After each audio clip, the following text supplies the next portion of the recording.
ንኢየሱስ ክርስቶስ ከም ጎይታ ንኢየሱስ ክርስቶስ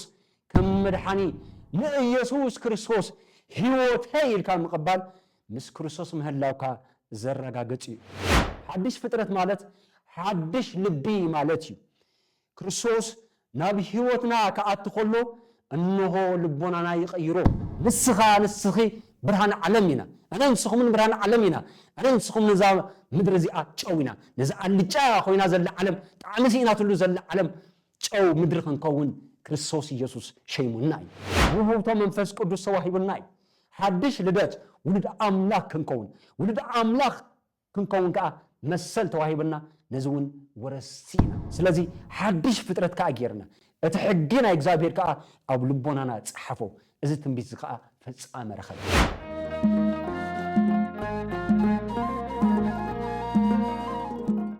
በስመ አብ ወወልድ ወመንፈስ ቅዱስ አሐዱ አምላክ አሜን ሓድሽ ፍጥረት በክርስቶስ ካላይ ቆሮንቶስ ምዕራፍ 5 ቁጽሪ 17 በመጀመርታ ናይ እግዚአብሔር ቤተሰብ ናይ እግዝእትነ ቅድስት ድንግል ማርያም ፈተውቱ ዝኾንኩም ምእመነ ክርስቲያን ሁርያን እግዚአብሔር ብሽም ጎይታናን መድኃኒናን ኢየሱስ ክርስቶስ ሙሉእ ሰላም ንዓኻትኩም ይኹን ሓድሽ ፍጥረት በክርስቶስ ስለዚ ሓዶካ በክርስቶስ እንታልዩ ንሱ ሓድሽ ፍጥረት እዩ እቲ ብሉይ ሓሊፉ እንሆ ሁሉ ሓድሽ ኮይኑ ሓድሽ ፍጥረት በክርስቶስ ዝብል ናይ ሎማዓንቲ ናይ ትምህርትና ርእሲ ክኸውን እዩ እግዚአብሔር አምላኽ ዓይነ ልቦናና ያብርህልና ከም በሓድሽ ምጅማር ንኽእል ኢና ኣብ ሕሉፍ ኣብ ፈተናታት ድበዝሑ ህይወትና ኣብ ዝወደቕናሉ ህይወትና ኣይንበር ከም ሓድሽ ንጅምር ከም ሓድሽ ምጅማር ይከኣል እዩ ከም ሓድሽ ንምንባር ተመኒና ንፈልጥ ዶ ምናልባት ብዙሓት ሰባት ሓድሽ ህይወት ክህልዎም ሓድሽ ፍጥረት ክኾኑ ይደልዩ ይምነዩ ምድላይን መኽኣልን ግን ነንበይኒ እዩ እቲ ክእለትና ግን ካብ ክርስቶስ እዩ ሕሉፍ ዝኾነ ታሪኸይ ተዝድምሰሰለይ ነይሩ ጌጋታተይ ተዘእረመለይ ነይሩ ወይ ካሊእ ዕድል ተዝረክብ ነይረስ ኣነ ሓድሽ ፍጥረት ምኾንኩ ነይረ ኢልና ብዙሕ ግዜ ንዛረብ ኢና ካሊእ ዕድል ተዝወሃበኒ ዕድል ታርጋ ኮይኑ ዝልጠፍ ኣይኮነን ዕድል ኣብ ውሳነናን ምርጫናን እዩ ዝውስን ዓለም ንመልክዕና ንሞያና ኮታስ ንኣናብራና ንቕይረሉ ብዙሕ መንገድታት ክትበና ትኽእል እያ ምናልባት ሓደ ሰብ ሓድሽ ህይወት ይመርሕ ኣለኹ ኣብ ሓድሽ ይነብር ኣለኹ ሓድሽ ፍጥረት ኮይነ ኢሉ ዝምክሕ ሰብ ምናልባት እውን ብከምዚ መልክዕ ክገልጾ ይኽእል ይኸውን ሓድሽ ክዳን ስለተኸደነ ሰብ ሓድሽ ነገር ኮይኑ ክስምዖ ይኽእል ንግዚኡ ምናልባት ሓድሽ ከተማ ካብ ሓደ ዝነበርካዮ ከተማ ናብ ካሊእ ከተማ ክትሳገር ከለኻ ሓድሽ ነገር ክስምዓካ ይኽእል ይኸውን ወይ ከዓ ሓደ ሰባት እውን ሽምና ስለ ዝቐየርና ሽምና ብጋዜጣ ኣውጅና ስለ ዝቐየርና ሓድሽ ሰባት ዝኾንና ዝመስለና ሰባት ብዙሓት ኢና ካብዚኦም ግን ወላ ሓደ ንልቢ ሰብ ክቐይር ዝኽእል የለን ምክንያቱ ሓደ ሰብ ፍጹም ሓድሽ ክገብሮ ዝኽእል ክርስቶስ ኢየሱስ ጥራይ እዩ እቲ ድንቅ ወይ ከዓ ኣዝዩ ዘደንቕ መልእኽቲ ወንጌል ከዓ ንሱ እዩ ክርስትና ዝሓሸ ሰብ ምዃን ጥራይ ኣይኮነን በክርስቶስ ሓድሽ ሰብ ምዃን በክርስቶስ ተመረፀ ኣቕሓ ኮንካ ምርካብ ንኣብነት ሐዋርያ ቅዱስ ጳውሎስ ብትብዓት ከምዚ ይብል ሓደ እኳ በክርስቶስ እንተልዩ ሓድሽ ፍጥረት እዩ እንተልዩ ማለት እንተልዩ ዝብል ቃል ክነሰብል ኣለና እዚ ዕድመ ንኹሉ ሰብ ዝቐርብ ዘሎ ናይ ኣቦኖት ናይ ፍቕሪ መግለፂ ናይ ክርስቶስ እዩ ንእሽተይ ይኹን ዓብይ ይኹን ብዘየገድስ ጾታ ብዘየገድስ ሃብታም ይኹን ድኻ ሰምሃረ ይኹን ዘይተምሃረ ዘይግምት ዘለዎ ይኹን ዘይብሉ ሕሉፍ ሓጢኣት ብዘየገድስ ካብ ፀጋ ኣምላኽ ወፃኢ ዝኾነ ሰብ የለን በክርስቶስ ምዃን ማለት እንታይ ማለት እዩ ሓደ ሰብ ናብ ቤተ ክርስቲያን ብዘይርድኢ ስለ ዝመፀ ሓደ ሰብ ናብ ቤተ ክርስቲያን ወይ ከዓ ኣባል ሰንበት ትምህርቲ ቤት ኮይኑ ስለ ዝዘመረ እሞ ብዘይርድኢት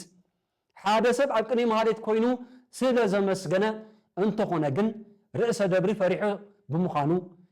ويكا زقرص دموز مهلايو الرغاغيصتو خوينو ازي اب كريستوس عليكا ناب دمدامه تبصحي تخلل بفقر كريستوس وشتخا تلويتكا ناب كريستوس مصيخا املخو ክትፍጽም ከለኻ ግን ህላወኻ اب كريستوس مخان يرغاغص تزي كوينو ግን ብርዲት ንኾዶ ኩሉ ዓይነት አገልግሎት ግን ምስ ክርስቶስ مخانا መረጋገጽ አይኮነን اب كريستوس ምህላው ማለት ሰብ ክብደል ይኸድ ኃጢአትካ በደልካ አሚንካ ንምንሳሕ ፍቃደኛ مخان ናይንሳ ህይወት ሃሊና እዩ ንሕና ምስ ክርስቶስ ምህላውና ዝራገጽ ንኢየሱስ ክርስቶስ ከም ጎይታ ንኢየሱስ ክርስቶስ ከም መድኃኒ ንኢየሱስ ክርስቶስ ህይወተይ ኢልካ ምቕባል ምስ ክርስቶስ ምህላውካ ዝራገጽ እዩ ብእምነት ብመንፈስ ተጣቢእካ ሕብረት ምስ ክርስቶስ ክትፈጠር ከለኻ ህላወኻ ምስ ክርስቶስ ምዃን የራግጸልካ ኣብ ትሕቲ ፍቃድና ዘይኮነ ኣብ ትሕቲ ስምዒትና ዘይኮነስ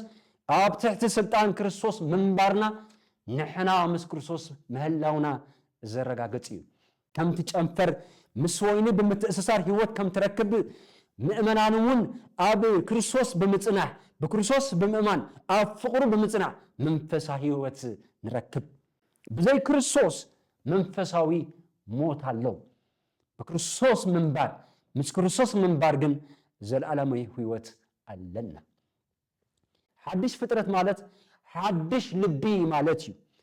كريستوس نبي هيوتنا كأتخلو أنه لبونانا يغيرو لبونانا يلوطو أملاخ نتي أرجيت لبنا نتبلوز خون لبنا نتبخفعات سمل لبنا ترى يكون زصغنو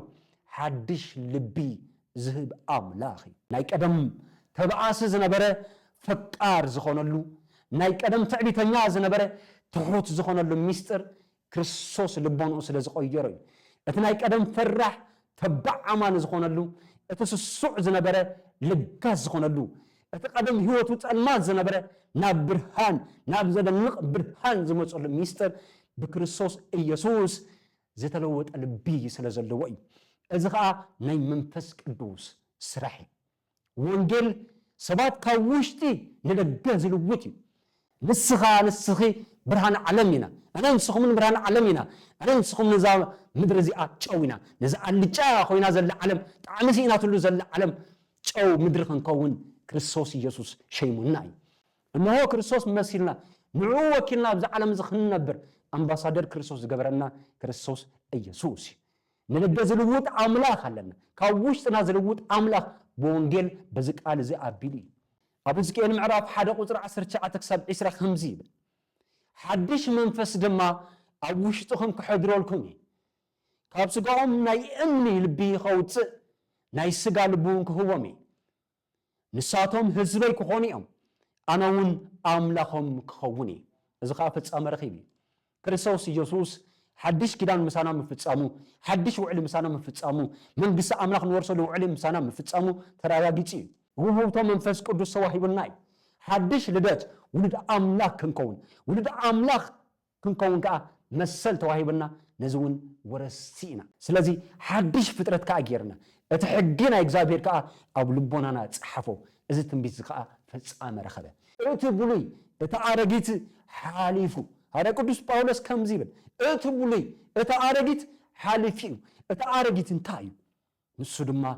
بارنت ناي حاتيات باريا مخان ناي حاتيات تجزاء مخان بدلنا حلنا مونان بزي تصفى من بار كاب أملاخ مفلاي كاب كرسوس وطعي أمنايك أدم مننتكا من بار مقتصال ازي أرجيت هواتي بحد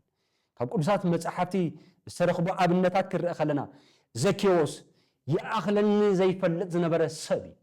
أما ودأتا جن بكرسوس سغيرو لقاس كونه دموزون نأخلو قبونا تقبله سبات زسق زنبري بزحات سباتونا لنا أخول دموزنا خلونا زيناتنا ندلي زيناتنا نبلع تخونا قلنا برخطة يقبرنا انت خونا قلنا نعنا نبزابيه كقربنا أي كعلن دكنا خبارك كعلن محبر سمنا خبارك كعلن بيت السمنا خبارك كعلن كميسي كم إجزافير فقاد سلازي تقو عزنا سلازي يأخلني مبارك النهار النخل كاب كرسوس يمو كاب الساعة نابلق سنة خمس أدلسات ናይ ልብ ለውጥ ዝደሊ ሰብ ናብዚ ክርስቶስ ዝተባህለ ኣምላኽ ክመጽእ መንፈሳዊ ሓላፍነት ኣለና። መግደላዊት ማርያም ኣማኒት ተምሃሪት ኢየሱስ ክርስቶስ ዝኾነት 7 ኣጋንንቲ ሓዲሮማ ካብዚ ነፃ ኣውፂኡ እነሆ ብነፃነት ክትነብር ዝገበራ ክርስቶስ እምንቲ ደቀ መዝሙር ኮና ንመጀመርያ ግዜ ናይ ክርስቶስ ትንሳኤ ዝረኣየት ኣደ እያ። እቲ ፍያታይ ዘየማን ጡጦስ ዝተባሃለኸ እቲ ሽፍታ እቲ ሰራቂ ክንደይ ሰብ ዝዕምፅ ዝነበረ ክንደይ ሰብ ደሳቀ ዝነበረ ሰብ ኣብ መወዳእታ ግን ክርስቶስ ኢየሱስ ሰርፕራይዝ ገይርዎ። እንታይ ገይርዎ? ተዘከረኒ እግዚኦ በውስተ መንግስትከ ብመንግስትኻ ክትመፅእ ከለኻ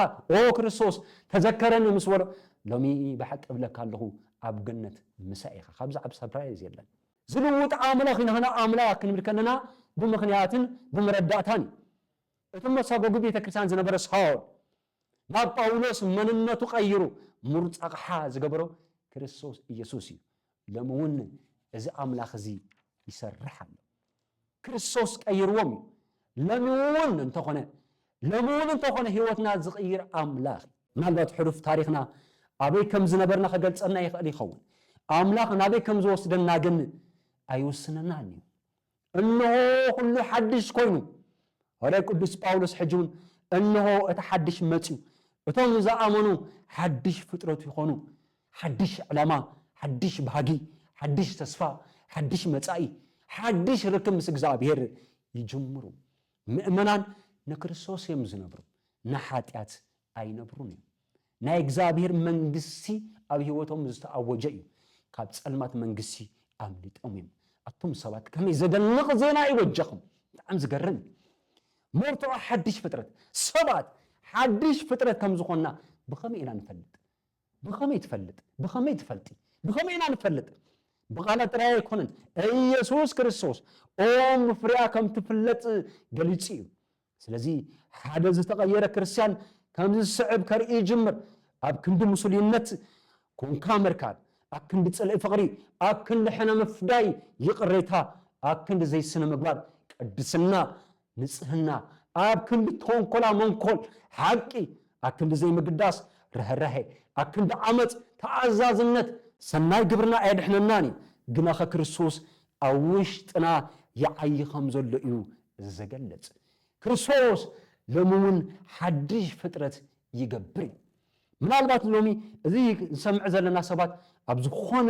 መፃወድያ ዝኣተና ኮይኑ ክስምዐና ይኽእል ይኸውን። ምናልባት ከምዚ ክንሓስብ ንኽእል ኢና። ብዙሕ ግዜ ፈሺለ እየ ኣነ ናብ ክርስቶስ ክመፅእ ፈቲነ ዝኾነ ግን ክኾነለይ ኣይከኣለን። ህይወተይ ኣዝዩ ዓብዪ ዝኾነ ሓጢአት ዝተመልአ እዩ። ሓጢአተይ ብዙሕ እዩ። ብፍላጥ ስራሕዎ ሓጢአት ኣለኒ፣ ብዘይፍላጥ ስራሕዎ ሓጢአት ኣለኒ፣ ንስሓ ከኣት ኢለ ብድፍረት ስራሕዎ ሓጢአት ኣለኒ እሞ ወልፍታተይ ኣዝዮም ሓያል እዮም። መሰ ጥራሕ ኣይኮነን፣ ሽጋራ ምትካኽ ጥራሕ ኣይኮነን። ኣጠቓቕማ ማሕበራዊ ሚድያ ስለ ዘይክእል ናይ ስክሪን ኣዲክሽን ዝበሃል ማለት እዩ። ብናይ ስክሪን ወልፊ እውን ኣለኒ፣ ናይ ቁማር ወልፍታት እውን ኣለውኒ። ናተይ ወልፍታተይ ተቆፂሮም ኣይውድኡን እዮም። ስለዚ ከመይ ኢለ ኣነ ሓድሽ ሰብ ክኸውን ኢልና ተስፋ ክንቆርፅ ኣይግባእን እዩ። ካብ ፀጋ ኢየሱስ ክርስቶስ ዝዓቢ ሓጢአት የለን። ካብ ፍቕሪ ክርስቶስ ዝበልፅ ሓጢአት የለን። ክርስቶስ ልብና ንምሕዳስ፣ ልብና ንምልዋጥ፣ ልብና ንምቕያር ዝኸብዶ ነገር የለን። እግዚኣብሔር ንሃጥኣን ናብ ቅዱሳን ኣብ ምቕያር ፍሉይ ሞያ ከም ዘለዎ መስቀለ ክርስቶስ ባዕሉ መርትዖ ሂብና እዩ። ክርስቶስ ኣብ መስቀል ተሰቒሉ ዝሰርሖ ስራሕ መርትዖና እዩ። ክርስቶስ ንጳውሎስ ክቕይሮ ካብ ከኣለ ንዓናስ ኣይቀይረናን ኢልኩም ተሓስቡ? ከመይ ደኣ ክቐይረና ዝኽእል ኣምላኽ እምበር ትማሊ እቲ ጴጥሮስ ዝተባሃለ መፂኡ ንክርስቶስ ከም ዘይፈልጦ ኣይፈልጦን ኢሉ ክሕድ ከሎ ዝመለሰ ኣምላኽ ክርስቶስ ኢየሱስ ንዓና ክምልሰና ኣይኽእልን? ክምልሰና ዝኽእል ኣምላኽ እምበር እቲ ትማሊ ኣብ መስቀል ብስርቂ ብሽፍትነት ዝፍለጥ ዝነበረ ዓመፀኛ ሰብ ናብ ገነት ከኣቲ ካብ ፈቐደሉ ሎሚ ምሳኢኻ ካበሎ ሎሚ ምሳኢኹም ክብለና ከም ዝኽእልከ ንኣምን ዶ? ምእማኒ ዘድሊ ሓድሽ ፍጥረት ክገብር ዝኽእል ክርስቶስ እዩ። ሓጢአትና ይቕር ክብለና ዝኽእል ኣምላኽ ሓጢአቶም ይቕረ ዝበለሎም ንሃጥኣን ናብ ፅድቂ ከምፀና ፀጉኡ ሎሚ እውን ሓያል እዩ። ወንጌል ነቲ አረጊት ነቲ ብሉይ ህይወት ንምምሕያሽ ኣይኮነን ሓድሽ ህይወት ንምቕባል ኢየሱስ ክርስቶስ ናብ ልብና ከኣቲ ከሎ ዝበደልና ይቕሬታ ንረክብ ክርስቶስ ኣብ ልብና ከኣቲ ከሎ ተስፋ ዝቆረፅና ብተስፋ ንምላእ ክርስቶስ ኣብ ልብና ከኣቲ ከሎ ዝጠፋኣና ሰባት ናብ ልብና ንምለስ ክርስቶስ ናብ ልብና ናብ ህይወትና ከኣቲ ከሎ